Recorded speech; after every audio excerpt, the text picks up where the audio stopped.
So with that, let's get started. My name's Tyler Goldberg. I am a strategist here at CyberSprout, and joining me today is Michael Roventine, who is a designer and strategist as well on the CyberSprout team. And Good afternoon, everybody. And our third silent member is Brad, our project manager from our team, who will be jumping into the chat and helping us along today. So without further ado, let's start jumping into honing a website strategy for those of you that are in the real estate industry. So what brings us here today? I mean, we know the internet is ubiquitous in terms of people's everyday life, and it's no different when it comes to real estate process, whether it be searching or buying. People are going to be using the internet throughout their process. So we want to make sure that they can discover you within that process as a resource to lean on and hopefully get in contact with you and become a client. So we want to start off with, how do we get people to your website? How do we put them in front of you? And there is really four main channels for people to discover your website. And you'll see these ones right here are exactly the same as what you'd see if you logged into your Google Analytics dashboard. People that go directly to your website, if they have it bookmarked, or if they saw your URL on some traditional marketing and wanted to punch it in. Social media channels, referrals from other websites that have linked to your website, and search engines. And that's the one that we are actually going to focus on today, is search engine optimization as a part of this attract phase. So here's the four steps that we're really going to go through to optimize your online presence for search. We're going to start out by the website, make sure that that's optimized for your main keywords, your geographic targets.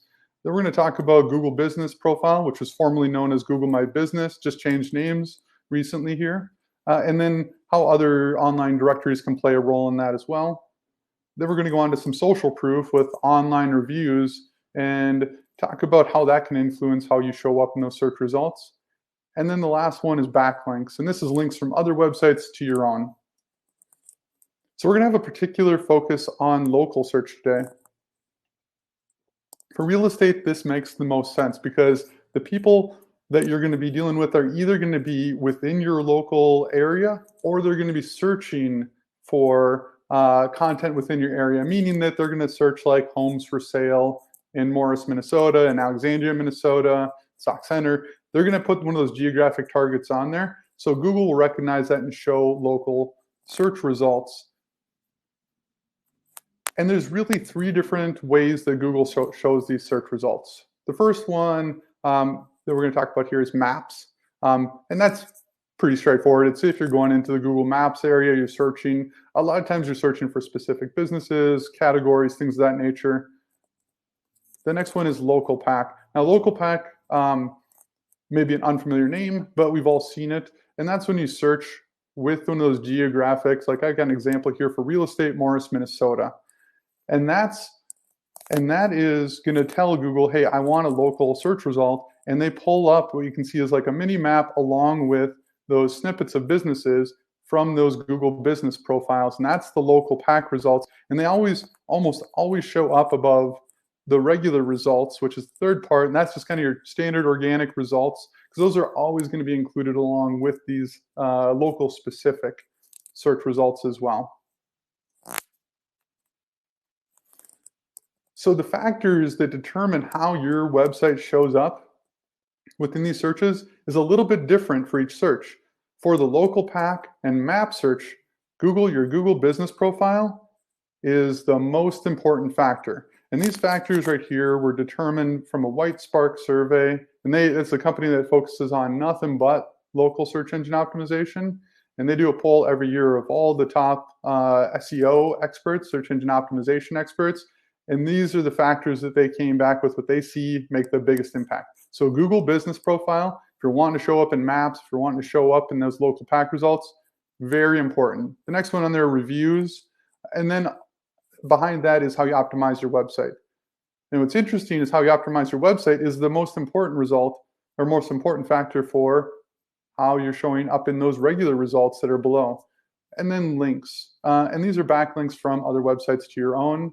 And the third one there is behavioral. And this is how people interact with your website, meaning that if they click on your website and you don't follow through with kind of what you said you're going to deliver from the search results, and they come back to the search results and go looking for something else, Google takes note of that, and they may switch those search results around based on those behaviors. So let's start out by optimizing your website. And there's a lot of really fundamental things that we want to do there. One is making sure that we have meta titles and descriptions set. And this is data specifically for search engines and determines how your pages show up in search results. As you can see from that snippet above, that's exactly what we wrote for our meta description and title for the homepage of our own website. And you really want to try and entice people to come into your website here. Doesn't hurt to put in your main keywords in there. Just make sure that it's natural, and you want to prioritize more so those people that are going to be looking at it.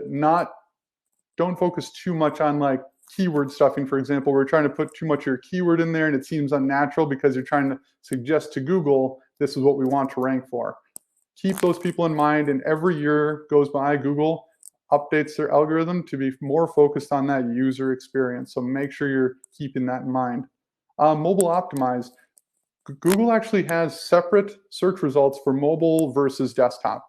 So keeping that in mind, does your mobile site, load quickly? Is it well optimized for that user experience, for them to be able to navigate, find things, in a quick and efficient manner, to where they're not jumping back to the search results because they can't find what they're looking for? Or is it just not mobile friendly at all and it's not responsive to their device?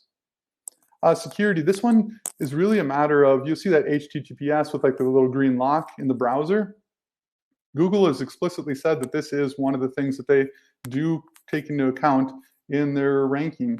It's a small factor, but it's one of these that is just really a standard these days. And not only search engines, but a lot of browsers and other platforms are really pushing for security. So make sure that your site is secure, even if you're not, holding sensitive information on there. It's still important for every business website.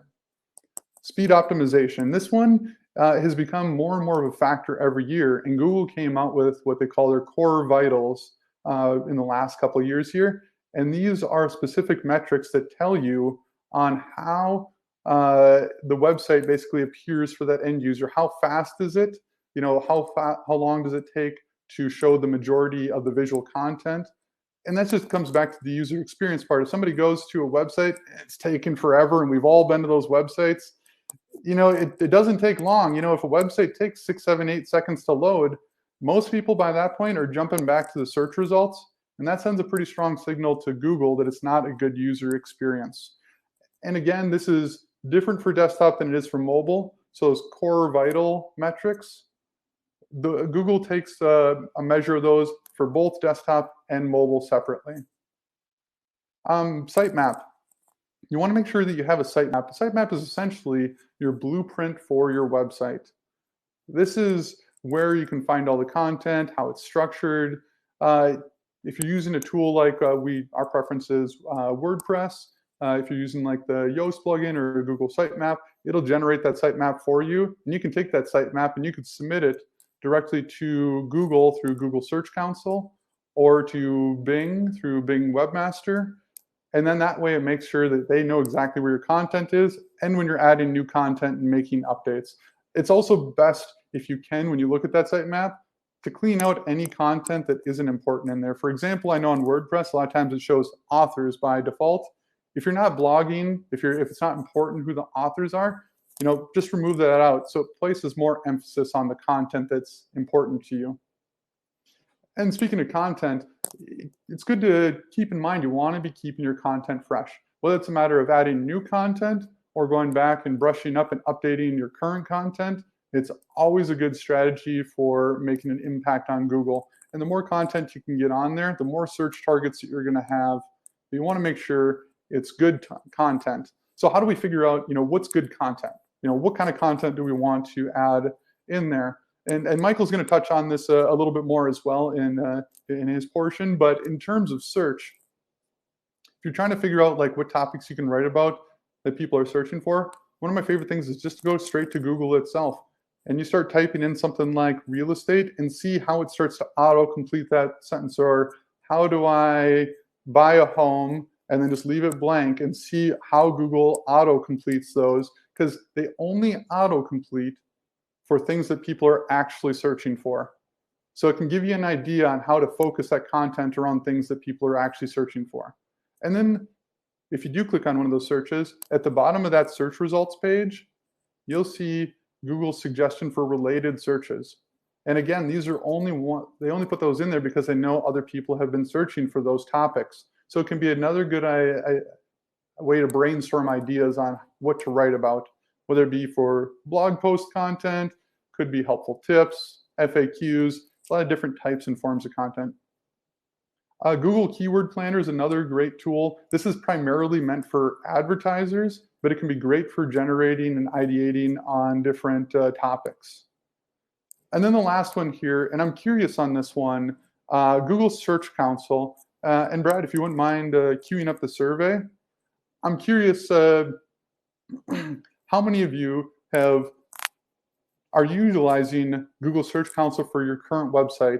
You know, whether you know that you are or you're not, or if you have no idea, because sometimes Google Search Console may be on your website and you may have no idea about it because it's not something that you see by going to your website. It kind of works behind the scenes gathering data.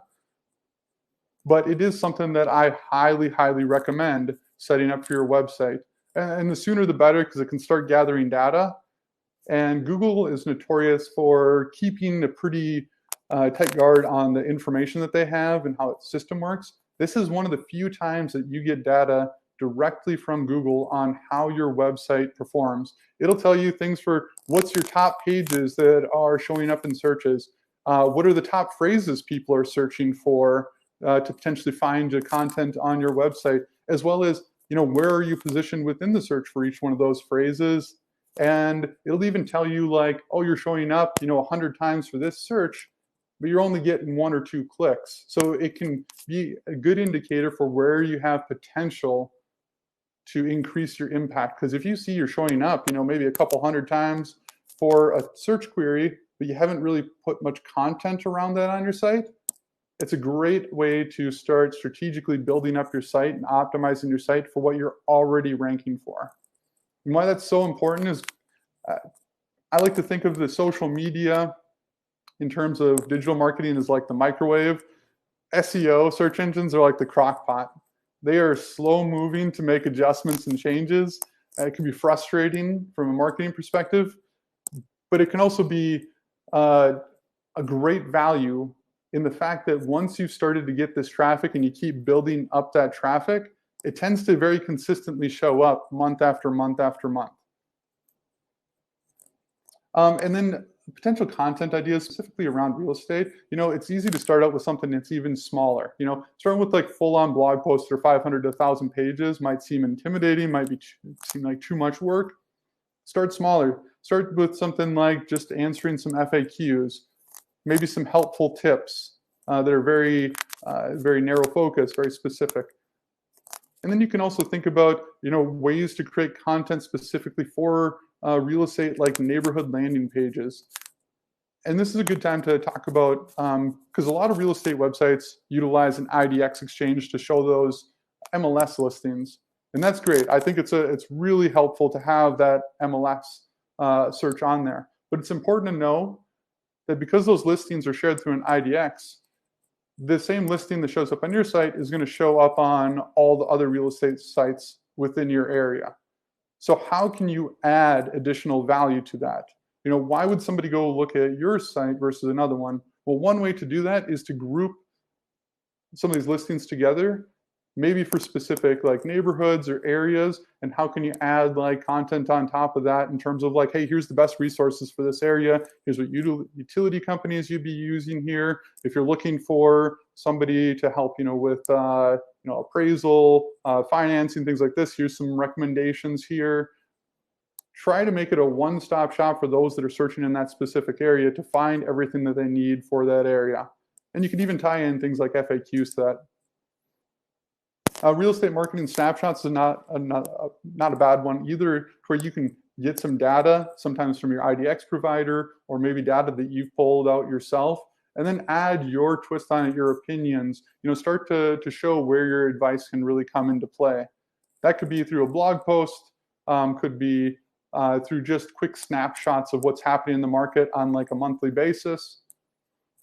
And then guides. Guides are more like a complete guide to like how to buy a home in the Fergus Falls, Minnesota area.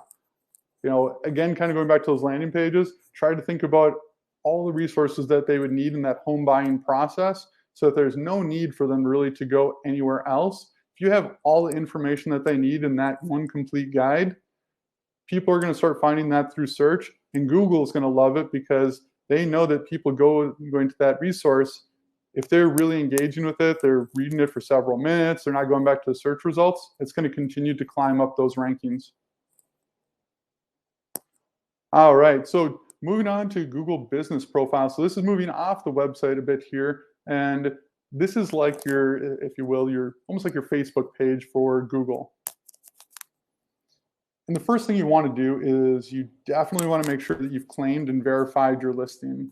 This will give you the ability then to go on and complete the profile, adding in descriptions, what services you provide, photos of your team, all that relevant information. You can also throw in there, make sure when you're writing those descriptions, you include a few of your main keywords that you're wanting to show up for in search results, as well as some of the geotags. What I mean by geotags, if you work in a particular area, happen to work in like Glenwood, throw in there, serving the Glenwood, Minnesota area, for X number of years, something along those lines where you at least mention it in there. But again, make sure you keep it natural. Don't try and force keywords in there. Don't try and force locations in there. It still, at the end of the day, has to be something that is focused on those end users. So if they read it and it sounds weird, it's probably gonna put them off a little bit. And I always like to say, read it out loud if you're unsure. If you read it out loud, a lot of times that'll cue you in to how it's going to sound to them. One thing too, as a part of this completing the profile, you'll select which category you're in. And this is a bit of a tripping point for a lot of people when they set this up. They think, oh, well, I am going to select every category that's relevant to me. And sometimes they even stretch it a little bit. So they think, oh, well, I have potential to pull in more traffic. When actually the opposite is true, because it tends to devalue then your main category in the eyes of Google. Is much better to pick the one, maybe two or three categories that apply to you, but there's nothing wrong with just picking one if that is the one that you want to focus on. In fact, I would highly encourage it if you feel like you fall into that group. And by the way, quick mention on the right there, those are the categories specific from Google Business Profile for real estate. And these are predetermined categories, so you do have to pick from Google's list. So one question I get fairly often is, can an individual agent set up their own Google Business Profile listing if they're a part of a brokerage where there's multiple agents? And the answer is yes, but it tends not to show up in search results in that local pack or map if it's at the same address as the brokerage. The brokerage is going to take precedent, usually because it's been there longer, most likely has more reviews, things of that nature. So it's better if you can to have it at a different address within the area. It's not always possible. In fact, most times it's not, but that would be my recommendation if you are looking at setting that up for your own individual business. So local directories, and these are like the online directories. When I'm talking about this, think about like your Yelp, your Yellow Pages.com, things of that nature. Google Business Profile falls into that category as well. You really want to claim and optimize your profile for all those online directories. And the reason that that matters is Google uses this across all these directories to kind of verify and validate your online presence. So it can make a pretty significant difference in how you show up in some of these local search results. It can be very tedious. It can take a lot of time to do this. So I'd highly recommend, and you can see I've got it right there with the analyze your business at moz.com/local. That'll take a look at your business and see what does it look like for that those citations, those online directories. And then that tool can help you to optimize those profiles. It's a paid tool, but it's well worth it, because when you look at the dozens of different directories that you'd have to go through, it can take hours and hours and hours of time. This tool will save you a ton of time. It'll help you to do it right. You essentially set up one profile and it uses that profile information to go across all of these directories. Now, one thing it doesn't cover, though, is real estate specific directories, because it's more of a general online directory tool for any business. So I did list out some there on the right that I would highly recommend starting to pick away at that list and make sure that you do have a profile set up on these. So now that we've set up and we've optimized our profile for a Google Business Profile listing, how can we leverage that going forward? And there's a few different tools that Google gives us. One is posts, and this is similar to like a Facebook post. It allows you to post things about offers, news, events, maybe a product. Those categories that I have listed out there, those 5 categories are the 5 you get to pick from. And all of these actually expire within 7 days, except for the event one. That one will expire after the event is passed. But this can help to build up what kind of content, what kind of activity, things of that nature in Google's mind, as well as people that are searching for you through Google can find those within those search results too. Frequently asked questions is another tool that they give us. Now, this is one where anybody online with a Google account can ask us questions. And you'll see that on the profile. So like if you search for a specific company, you see that little profile on the right side. And you'll see I've kind of highlighted over here the see all questions at the bottom. And that is where somebody can go on there and ask a question about your business. And one thing to keep in mind is I would always answer those, because anybody online can answer that question for you. So somebody might answer that on your behalf. It's better for you to control that narrative and make sure that it's an accurate answer. And you can even get further out ahead of this, and you can even ask questions yourself and answer them. I know it seems kind of weird because you're asking yourself a question and then answering it, but this is well within Google's guidelines, and they even recommend that. So that way you can show what those frequently asked questions are. So if somebody's searching that, Google can help direct them that way to make sure that their question gets answered. And then photos and videos. And this is one I think is very underutilized going forward, where if you are going out and holding an open house, if you're going out to show properties, things like that, try to take photos of this different activity and upload your good photos to Google My Business. I'm going to keep saying that because they just changed their name to Google Business Profile. Upload it to that Google profile, because Google will actually pay attention to what the GPS coordinates are from within those photo files, and a lot of phones will add that automatically to photos.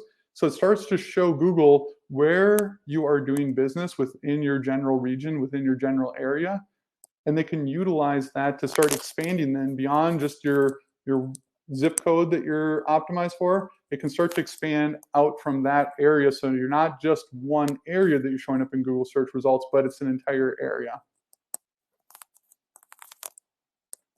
So social proof through online reviews. We all use online reviews as a part of the decision-making process when we're starting to compare, which option we're going to pick. But Google does take that into account as well on how you show up within the ranking. And it's not just about just your straight up rating or the sheer number of reviews. Google analyzes those to see what is the rate at which those reviews are being added. So if you get a ton of reviews within a week and then all of a sudden you get none for a couple months, it looks highly unusual to Google. They'd rather see consistent reviews, being added frequently, over time. And then they'll also pay attention to what keywords are being left within those reviews. Are they mentioning things like, when we were buying a home or real estate, things of that nature, property, land? Because then Google knows that you are doing business with that, type of work with those related to those keywords. Now, you can't tell people what to put in their reviews. That is strictly against guidelines, but you can kind of Jedi mind trick people a little bit to say, if you ask them to leave your review, and you can absolutely encourage people to leave reviews, ask them, hey, what was it like for the buying process for you? What was it like when we went to closing? Things of that nature. It's still, leaving it open-ended for them to answer it in their own words, but it can kind of suggest where you'd like them to start talking about. But just make sure you stay within Google's guidelines, meaning you can't give out incentives for people to leave your reviews. So you can't say, hey, I'll give you a $5 gift card, $10 gift card if you leave me a review. That is strictly against their guidelines, but you can go to your Google business profile, and they do have a review link for you in there, and you can send it out to clients and just ask them to leave your review. And I do encourage that, as well as responding to all the reviews that are left on your page. And try to respond not by just saying thank you, but acknowledging what they're saying in there and trying to show that you're really paying attention to what people are, if they're taking the time to leave that review, take the time to, really read the review and respond to them accordingly. Backlinks. So this is an interesting one in the fact that this has always been a significant ranking factor for Google, not just within local searches, but in all of their searches.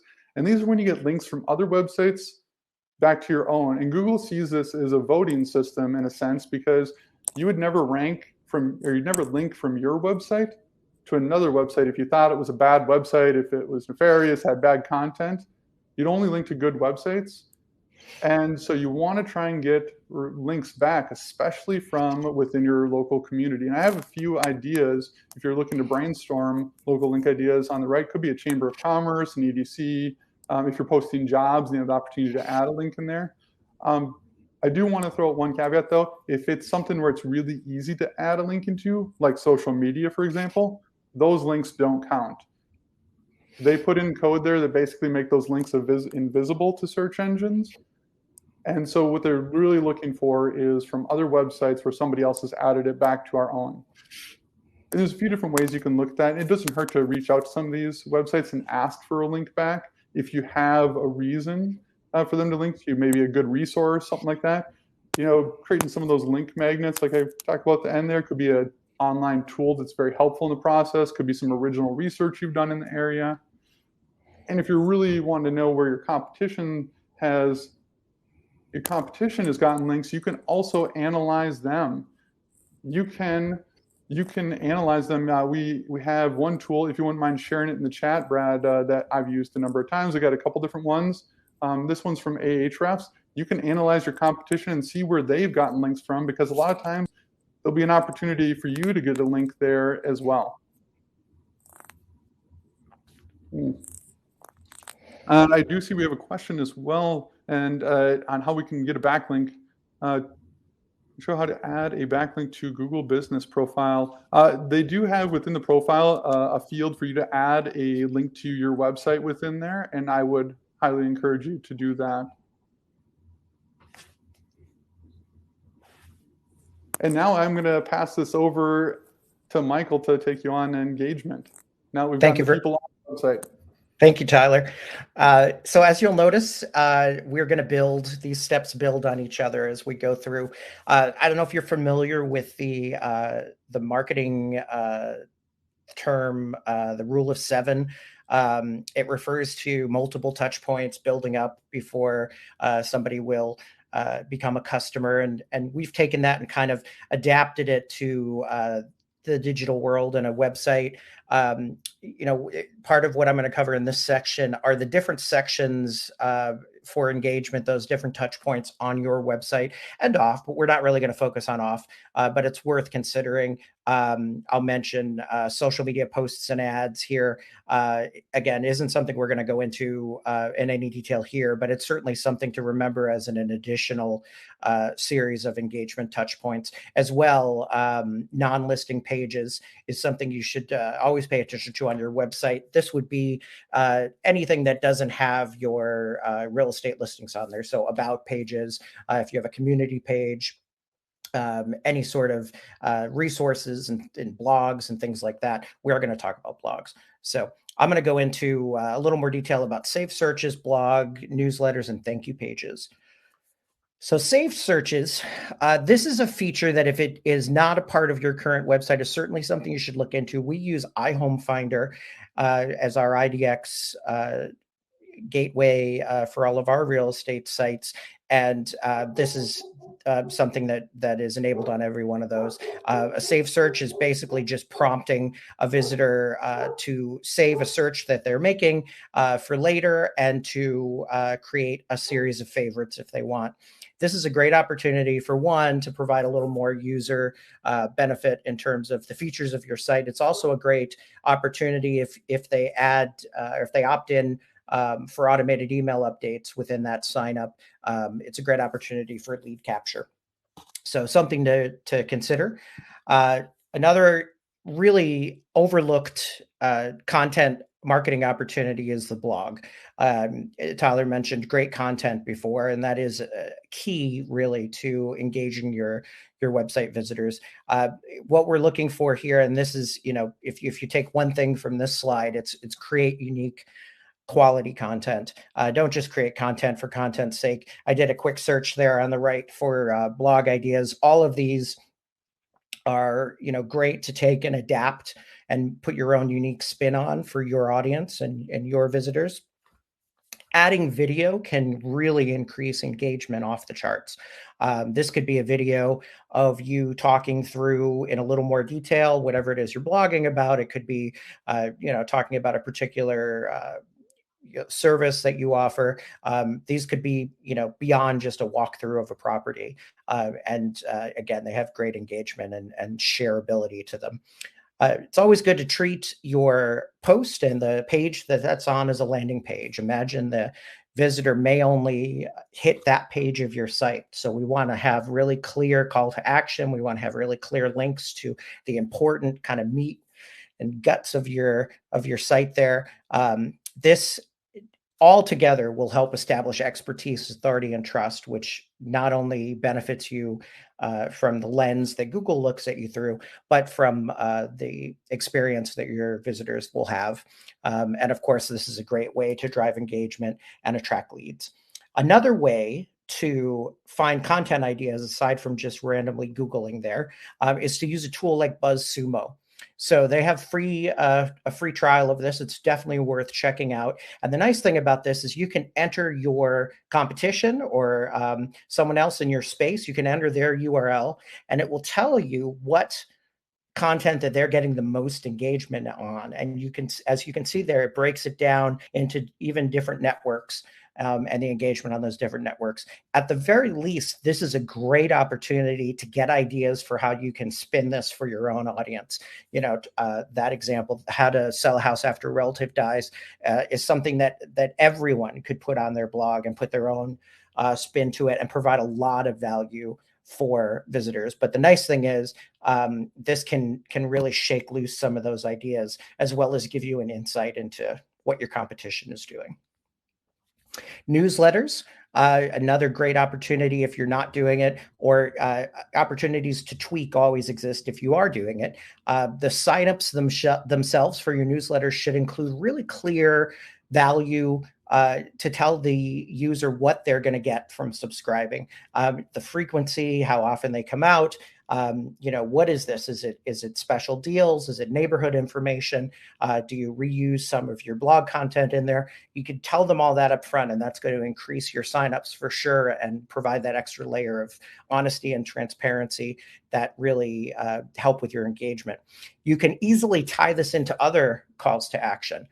So this could be an additional component to a call to action for some sort of property valuation tool. You could also tie this into an existing form. So say on your contact form, you could have a click here to receive email updates as well. All of these together will help increase those subscriptions for sure. Here are two really strong examples of nice, clearly defined email signups. And these are in the form of pop-ups. Let's leave this on for a second. And then finally, I want to touch on thank you pages. This is often a missed opportunity. These could be thank you pages that the visitor lands on after any sort of completing any sort of task in terms of completing a contact form. This could be after you sign up for the newsletter. There's that page that you have a great opportunity to not just leave the visitor hanging, but provide some additional information. You can lay down expectations for what they should expect. Someone will get back to you in this amount of time. You'll receive your first newsletter issue in this amount of time. This is a great place to share a social link or two to your different social channels. Really effective to do this here rather than provide the distraction of having that on a more high profile page, for example. It's also a great place to link to other content, say, again, some of those popular blog posts that you've been working on, or including some of the reviews or other types of social proof, which I'll touch on in the next section here. And then here's some examples. Here's one from our thank you page where we're linking to Facebook, and we're also providing a little bit of a glimpse inside life at CyberSprout with our link to the Office Olympics race we had. There's another example there with showing really clear steps. Here's what you do next. You can tell a friend, you can like our Facebook page, you can download PDFs. Third example is a great illustration of using blog posts and presenting, again, some value for the reader. So as they're continuing down the path, you're giving them more and more value. So now we move on to convert. So if you've done the first two steps right, this should be the easiest phase, right? Hopefully, you can experience that. So what you want to focus on here, you connect with the visitor, focus the visitor's attention, and then sit back and track your conversions. So a couple ways to connect with the visitor. Again, building on the earlier information that we provided, you want to humanize your site. You want it to feel genuine. So this can be done by telling your story through content on some of those non-listing pages, like talking about your team, showing pictures of your team, showing actual pictures of you, and not just using stock photo across the board. Those types of things really helped connect and create that strong relationship with your visitor. Show clear value in your calls to action. So I've touched on this a couple times earlier, but really important if you're going to have a call to action for anything, whether that's to contact us for more information, whether it's to sign up for a valuation tool, sign up for your newsletter, join a webinar. You want to show why. It's not enough to just put it out there and say, sign up because, and not fill in that blank. A great way to do this is to provide a little more attention above the layer of your site. So you could do this with modals, otherwise known as pop-ups, info bars, exit intent pop-ups. Those are pop-ups that appear as someone's taking an action to leave the site, if they're hitting the back bar or trying to close the window. These are often quite effective in catching people's attention at those moments where you have a good chance of holding their attention with some more information. And then finally, offering lots of social proof is an excellent way to connect with the visitor. Tyler and I have mentioned that a little bit. Social proof itself we'll show these examples real quick. So these are a nice example of a modal pop-up there for what is my home worth. The welcome if you need any help. This is a chat bot, and sometimes those can be quite effective in starting that relationship and at least qualifying some of these leads in terms of what information they're looking for, and even providing some of that basic information. And then finally, on the bottom, there is a nice, really clear info bar example for get a no obligation guaranteed offer on your home. So social proof, we've talked about it a little bit. Social proof itself, you might not have heard the term before, but I'm sure you're familiar with the examples. It's a phenomenon where we try to emulate what others are doing, what others are experiencing. And this drives most of marketing today. Here's a couple numbers to consider. 41% of home buyers choose a real estate agent based on a recommendation. 68% of home sellers reported finding an agent via referral from friends or family last year. And 83% of respondents in 60 countries say they trust the recommendation of a family member or a friend.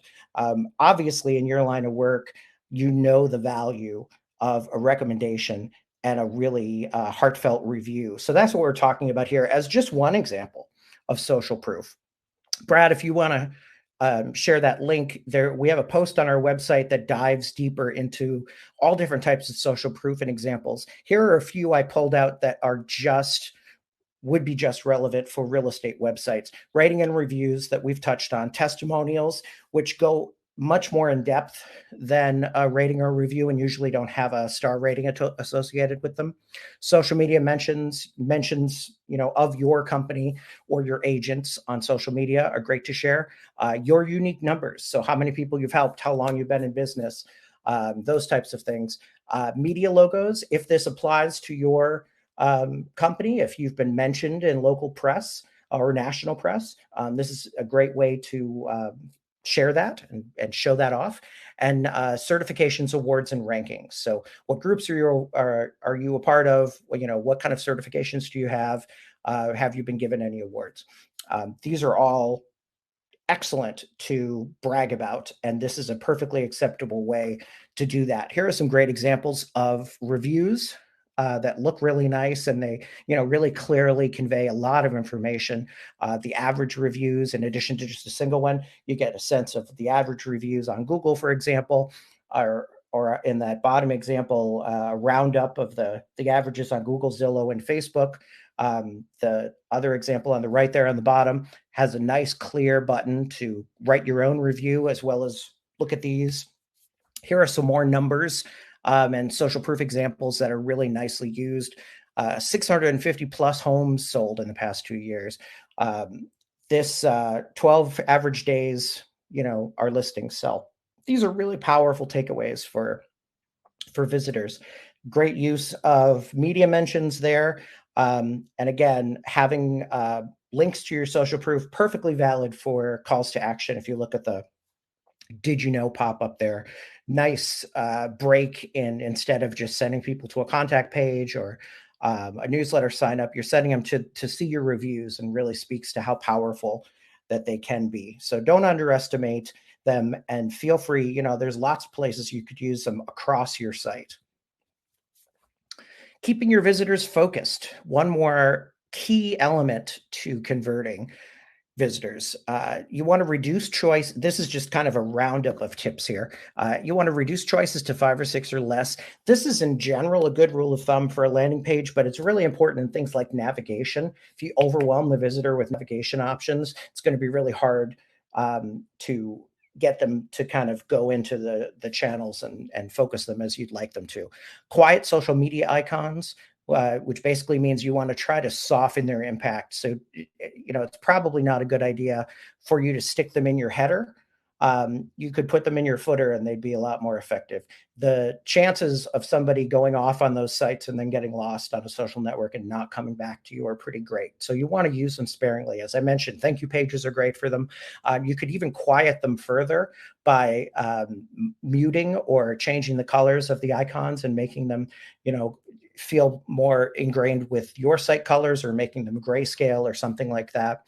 YouTube suggested videos, you should turn these off wherever possible, again, to eliminate those distractions.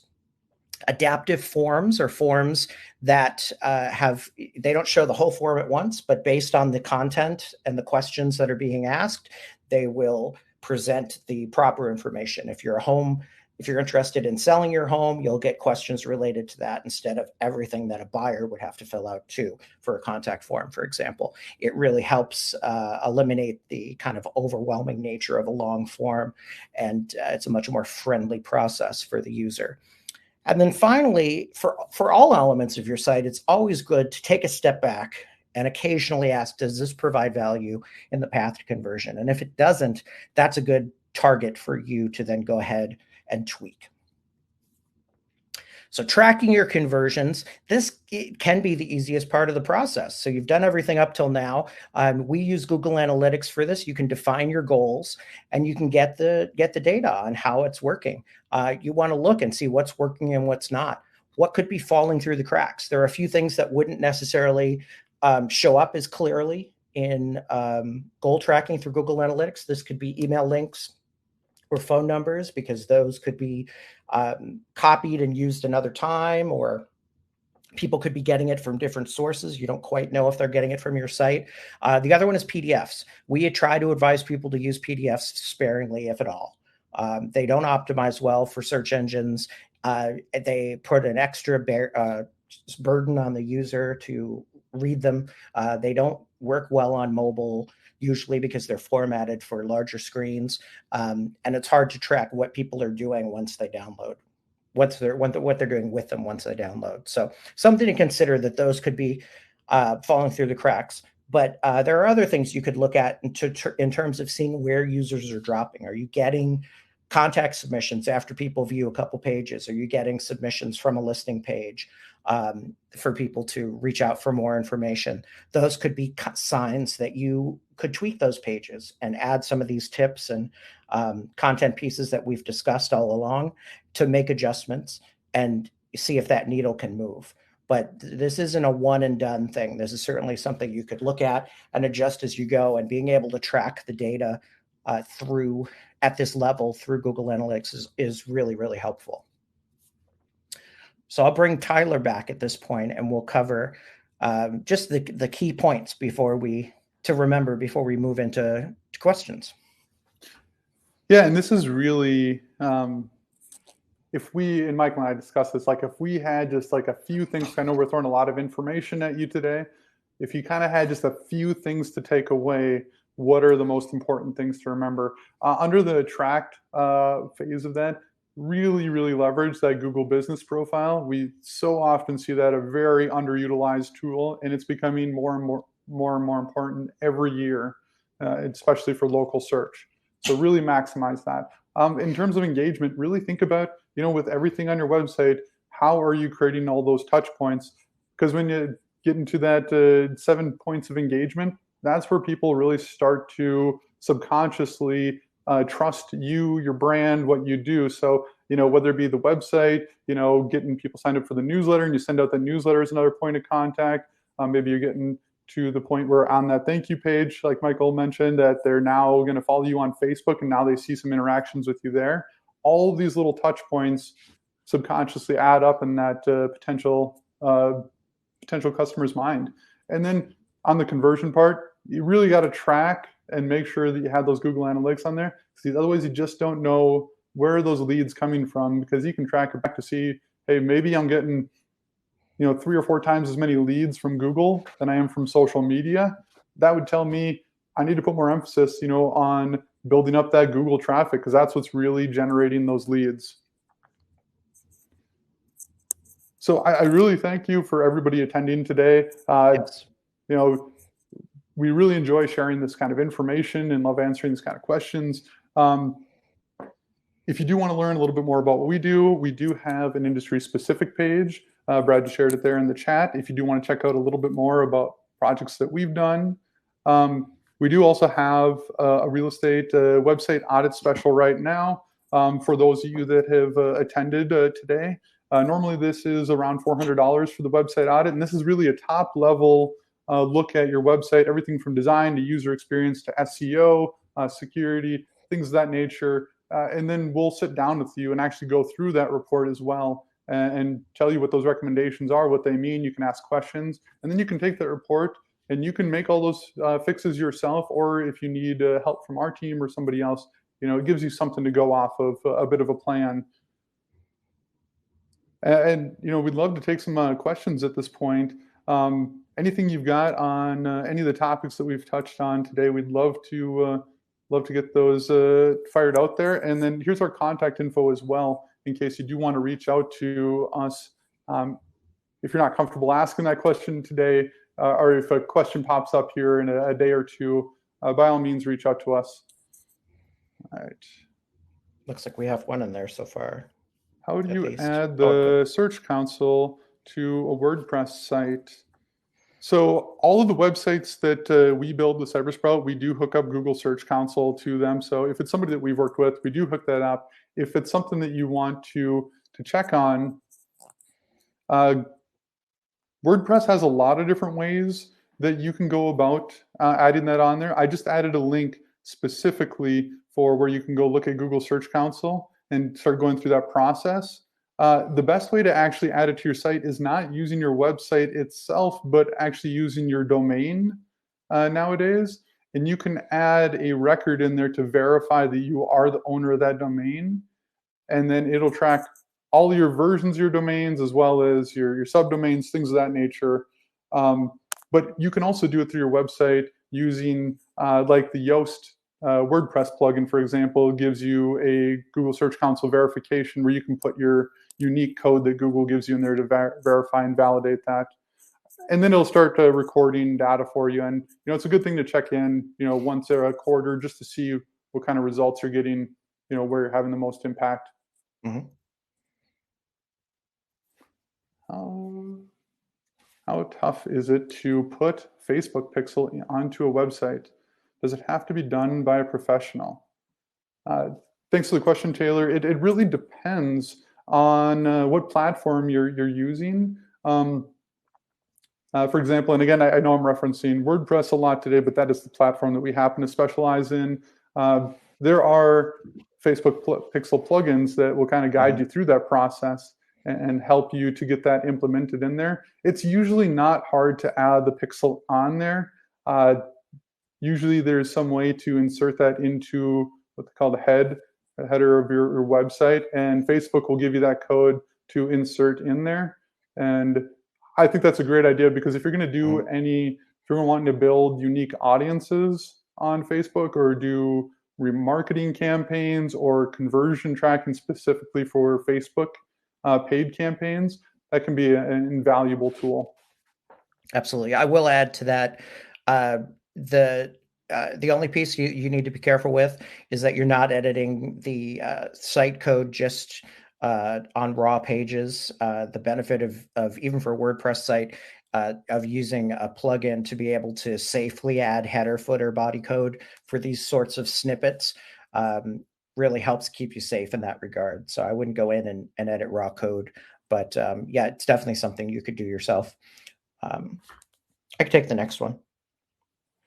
So the question here was social is important, and how we can use that other than just hiding it on a thank you page. So great question. And I would take, that you could totally take pieces that you feel are most important on those social platforms and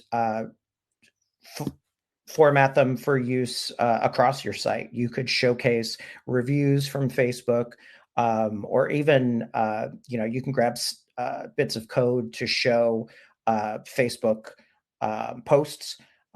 You could show a feed of your Facebook posts if that's important on places like your About page, or you could, have links to that kind of stuff. The important key is to pull that stuff off social, whatever you feel is that important. Obviously, it's not going to recreate the experience of interacting with you on that network, but when they're on your site, it will help keep them focused, and it will still give them that backstory that you feel is important.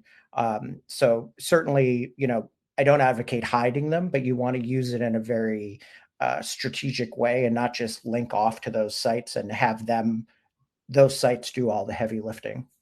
Tyler, is there anything you want to add to that? No, I think that you hit that exactly. I mean, it's just that these social media platforms are so good at bringing people down a rabbit hole, and then they completely forget what they were even doing. Like, they'll click over to your Facebook page, and before you know it, they're getting distracted by notifications, and they're looking at cat videos and completely forgot about real estate entirely. So it just, we've seen too much data backing that up to where it's much better. And I totally agree with you, Mike, in terms of the importance of social media. But generally speaking, it's better if you can get people to go from social media to your website, and then look to convert with them there and start that conversation versus the other way around, because they just get so distracted on these networks. They're almost too good at engaging people on those, because that's really their entire game. We often use a plugin that combines, it allows us to pull in reviews from a variety of sites. So in addition to just Google and Facebook, we can pull it in from Yelp, or we can pull in from different review sites. And that has a lot of weight for a visitor to be able to see, wow, look at all these different reviews from different sites talking about how great this agent is. Has a lot of weight. So definitely something to highlight whenever you can. All right. It doesn't look like there's any other questions, but like I said, and I'll pull up our contact information one more time here. We're really happy to answer your questions. Don't feel like we're going to be like pushing in terms of sales, stuff like that. We were true nerds when it comes to this kind of thing, and this is just something that's a passion of ours. So I'm always happy to answer a question. We really enjoy sharing that info and knowledge, and you can also check out our blog too if you're wanting to learn a little bit more. We write about a lot of these topics on there. But thank you so much for joining us today. We'll send out the recording for this along with some other a sheet of resources that we cited from within here. So if you maybe didn't catch a link that we shared, something like that, we'll be sure to include that in there. So thank you so much for joining us today. Take care and stay warm. Have a great afternoon, everybody.